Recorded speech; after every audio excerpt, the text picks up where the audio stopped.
warahmatullahi wabarakatuh. Selamat pagi kepada Bapak Suprapna SPDI MPDI dan kepada teman-teman yang saya sayangi. Perkenalkan, nama saya Tria Safitri dari Fakultas Tarbiyah dan Keguruan Prodi PGMI semester 1.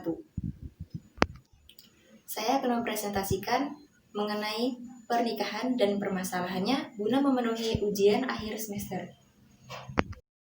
Adapun subbab yang akan saya bahas, yang pertama, pengertian pernikahan, yang kedua, tujuan pernikahan, yang ketiga, rukun pernikahan, yang keempat, syarat pernikahan, yang kelima, masalah yang sering timbul dalam pernikahan, yang keenam, solusi dan cara mengatasi permasalahan tersebut. Pernikahan dan permasalahannya. Pengertian pernikahan. Pernikahan atau munahayat artinya dalam bahasa adalah terkumpul dan menyatu. Menurut istilah lain, juga dapat berarti akad nikah atau ijab qabul yang menghalalkan pergaulan antara laki-laki dan perempuan yang bukan muhrim sehingga menimbulkan hak dan kewajiban di antara keduanya yang diucapkan oleh kata-kata sesuai peraturan yang diwajibkan oleh Islam. Kata zawaj digunakan dalam Al-Quran artinya adalah pasangan yang dalam penggunaannya pula juga dapat diartikan sebagai pernikahan. Allah Subhanahu wa Ta'ala menjadikan manusia itu saling berpasangan, menghalalkan pernikahan, dan mengharamkan zina. Tujuan pernikahan. 1. Untuk memenuhi tuntutan naluri manusia yang asasi. Pernikahan adalah fitrah manusia, maka jalan yang sah untuk memenuhi kebutuhan ini adalah dengan akad nikah atau melalui jenjang pernikahan, bukan dengan cara yang amat kotor dan menjijikkan seperti cara-cara yang sekarang ini, dengan berpacaran, berkumpul kebo, melacur, berzina, lesbi, homo, dan lain sebagainya yang telah menyimpang dan diharamkan oleh Islam. 2. Untuk membentengi akhlak yang luhur dan untuk menundukkan pandangan. Sasaran utama dari disyariatkannya pernikahan dalam Islam diantaranya adalah untuk membentengi martabat manusia dari perbuatan kotor dan keji yang dapat merendahkan dan merusak martabat manusia yang luhur.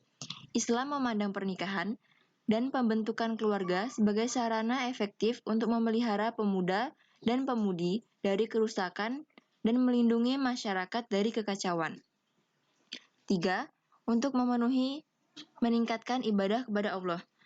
Menurut konsep Islam, hidup sepenuhnya untuk mengabdi dan beribadah hanya kepada Allah Azza wa Jalla dan berbuat baik kepada sesama manusia. Dari sudut pandang ini, rumah tangga adalah salah satu lahan subur bagi peribadahan dan amal soleh di samping ibadah dan amal soleh yang lain. Bahkan berhubungan suami istri pun termasuk ibadah. 4.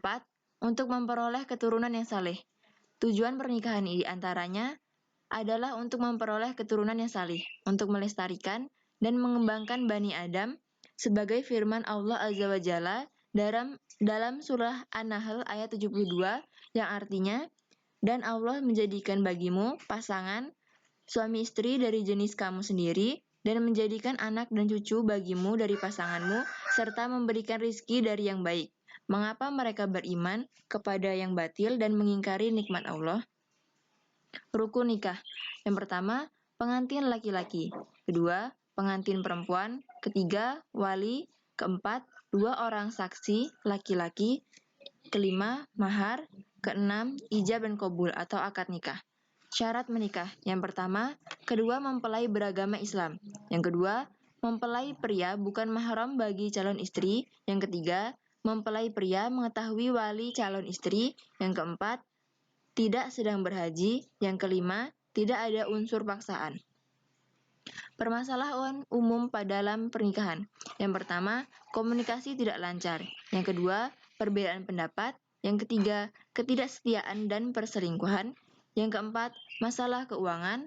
Yang kelima, pembagian tugas. Yang keenam, ketidakmampuan memiliki keturunan. Yang ketujuh, perbedaan dalam mendidik anak. Yang kedelapan, bosan. Berikut langkah-langkah mengatasi masalah pernikahan. 1. Klasifikasi masalah, tentukan tipe masalah dari isunya. 2. Belajar menerima pasangan untuk pasangan menikah. 3. Cobalah tenang dan hindari emosi berlebihan. Hadapi masalah dengan tenang. 4. Membuat kesepakatan dalam pernikahan, keputusan untuk menikah sudah dipikirkan dengan matang. Sekian. Sekian, terima kasih. Wassalamualaikum warahmatullahi wabarakatuh.